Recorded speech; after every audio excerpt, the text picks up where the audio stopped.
اللہ سے شدت سے دعا کر رہے ہو نا، لیکن ابھی تک قبول نہیں ہوئی تو اداس مت ہو۔ ایک تو اللہ تمہیں مانگتا دیکھ کر خوش ہو رہا ہے، دوسرا وہ تمہیں بہترین وقت پر دینا چاہتا ہے۔ تم یقین کے ساتھ دعا کرتے رہو، قبولیت ضرور ملے گی۔ جب ہر چیز الجھ گئی ہو، ہر چیز اپنی جگہ سے بکھر گئی ہو، سمٹنے سے بھی نہ سمٹے تم سے، تو ان چیزوں کو وہی چھوڑ دینا اور اپنی دعاؤں میں شدت اختیار کرنا۔ اور جب تم اپنی دعاؤں میں شدت اختیار کرو گے تو ہر چیز سمٹنے لگے گی۔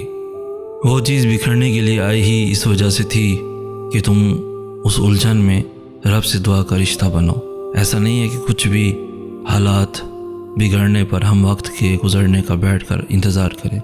جب ہم کچھ نہیں کر سکتے تب ہم دعا ہی تو کرتے ہیں، صبر ہی تو کرتے ہیں۔ کبھی کبھی راستوں کو نہیں، خود کو بدلنا بہتر ہوتا ہے۔ وہ آزمائش دے کر تمہیں آزمانے والا تمہاری ہر دعا پر کن بھی تو فرما سکتا ہے۔ تمہیں اشک دینے والا تمہارے اشکوں کو تمہاری ہنسی میں سمیٹ بھی تو سکتا ہے۔ رب کی محبت حاصل کرنے کے لیے اس سے جستجو کرو۔ یوں اللہ کو بھول کر دنیا میں مگن ہو جانے سے خدا نہیں ملنے والا۔ خدا نخواستہ آپ کسی گناہ میں مبتلا ہیں، بار بار وہ گناہ چھوڑنے کا ارادہ کرتے ہیں لیکن نہیں چھوڑ پاتے، اور دل میں گناہ کو گناہ سمجھ رہے ہیں، تو امید ہے اللہ اپنی قدرت سے وہ گناہ آپ سے چھڑوا دیں گے۔ کبھی یہ سوچ کر دوسرے گناہ نہ کریں کہ ویسے بھی فلاں گناہ کر رہا ہوں تو یہ دوسرا گناہ بھی صحیح۔ اسی طرح آپ گناہوں کے دلدل میں دھنستے ہی چلے جائیں گے۔ یہ شیطان کی بڑی چالاکی، چال اور وار ہوتا ہے۔ وہ کبھی اپنی رضا سے آزماتا ہے اور کبھی ہماری رضا عطا کر کے اپنی طرف لاتا ہے۔ وہ ہم سب کو مختلف ذریعوں سے پرکھتا ہے، آہستہ آہستہ ہمیں اپنی طرف کھینچتا ہے، پروں کو نئی پرواز سکھاتا ہے، پھر ایسی اڑان سے نوازتا ہے کہ سارا زمانہ دیکھتا رہ جاتا ہے۔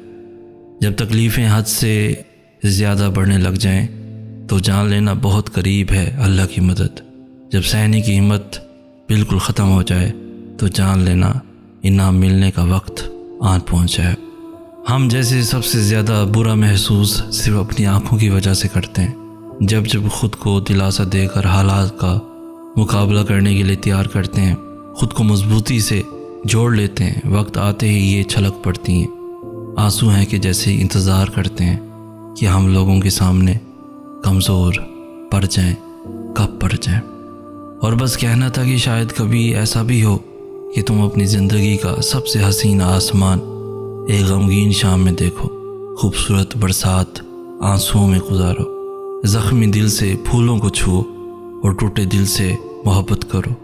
تب تم کچھ محسوس کرنے کے لیے اپنے مکمل ہونے کا انتظار مت کرنا کہ وقت بیت جاتا ہے اور اپنے سنگ بہت کچھ بہا کر لے جاتا ہے۔ پھر تم مکمل بھی لوٹو گے تو سب مکمل نہیں ملتا۔ معاملات تمہاری دسترس سے باہر ہیں، مگر یاد رکھو اللہ کی دسترس سے نہیں۔ وہاں سے وسائل پیدا کر دیتے ہیں جس طرف کبھی دھیان نہیں گیا ہوتا، ان لوگوں کو وسیلہ بنا دیتے ہیں، ان کے دل میں ہمارے لیے اخلاص پیدا کر دیتے ہیں جن کو ہم جانتے تک نہیں ہوتے۔ اور وہ سارے لوگ جن کی تمہیں فکر رہتی ہے، جن کی وجہ سے تم پریشان ہو، کیا انہوں نے تمہیں بنایا ہے؟ کیا انہوں نے تمہارا فیصلہ سنا ہے؟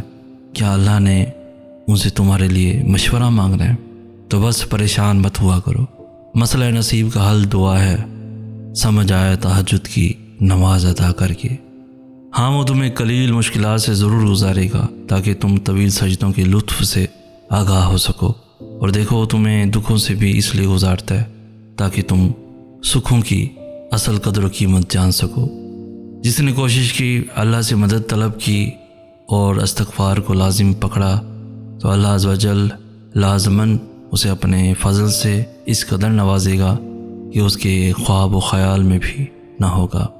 لوگوں کا ظرف اتنا بڑا نہیں ہوتا کہ وہ کسی کی خامی کو اپنے اندر چھپا سکے۔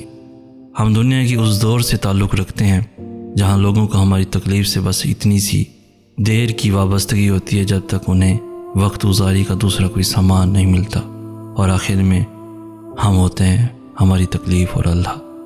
وقت کیسا بھی آئے، کوئی تمہارے ساتھ ہو یا نہ ہو، لیکن تم اپنے پاس موجود رہنا، کیونکہ آخر میں تمہیں اپنی ہی ضرورت پڑے گی۔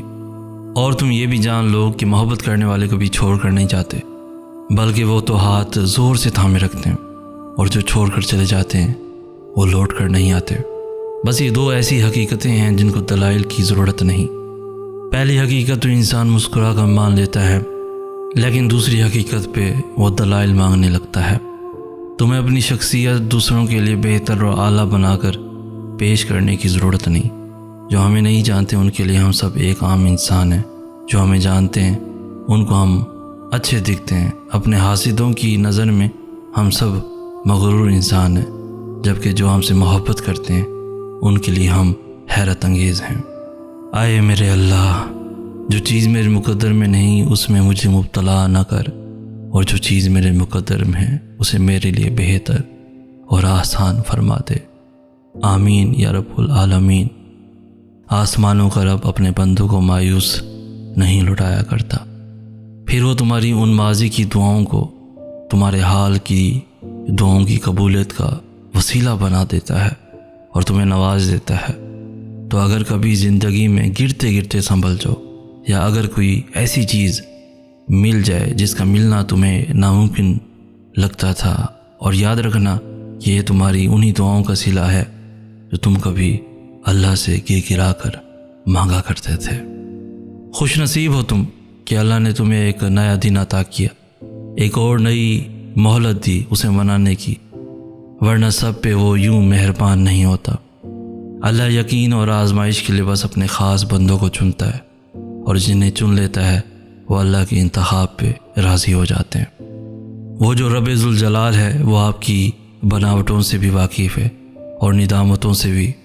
جتنا بھی غلط ہو جائے آپ سے، مگر احساس ہو جائے کہ ہاں خطا ہوئی ہے تو وہ معاف کر دیتا ہے، اور ایسا معاف کرتا ہے کہ گناہوں کو نیکیوں میں بدل ڈالتا ہے۔ یہ تو ہم لوگ ہیں جو پشیمان کو مزید شرمندہ کرتے ہیں اور اسے اس کا ماضی بھولنے ہی نہیں دیتے۔ بے وفا انسانوں سے وفا کر کے بیٹھے ہیں اب رب کو خفا کر کے، تمام عمر دنیا کی رنگینیوں میں کھوئے رہے، بھٹکتے رہے سکون کی تلاش میں نماز قضا کر کے۔ بہت الجھے ہیں تقدیر سے، بہت ڈرتے تھے نصیب سے، مسئلہ نصیب کا حل دعا ہے، سمجھ آیا تہجد کی نماز ادا کر کے۔ گناہوں کی دلدل میں پھنسے ہیں، دنیا سے تھک گئے ہیں، تیرے در کی سوا کہاں جائیں یا اللہ ہم خسارہ کر کے۔ کیا پتہ اللہ نے تمہیں بار بار مانگتا دیکھنے کے لیے قبولیت میں کچھ دیری اس لیے کر دی ہو کہ وہ تمہیں تمہاری چاہت سے بھر کر دینا چاہتا ہو۔ تم یقین کے ساتھ دعا کرتے رہو، وہ رب تمہارے ساتھ ہے اور جلد قبولیت ہو جائے گی انشاءاللہ۔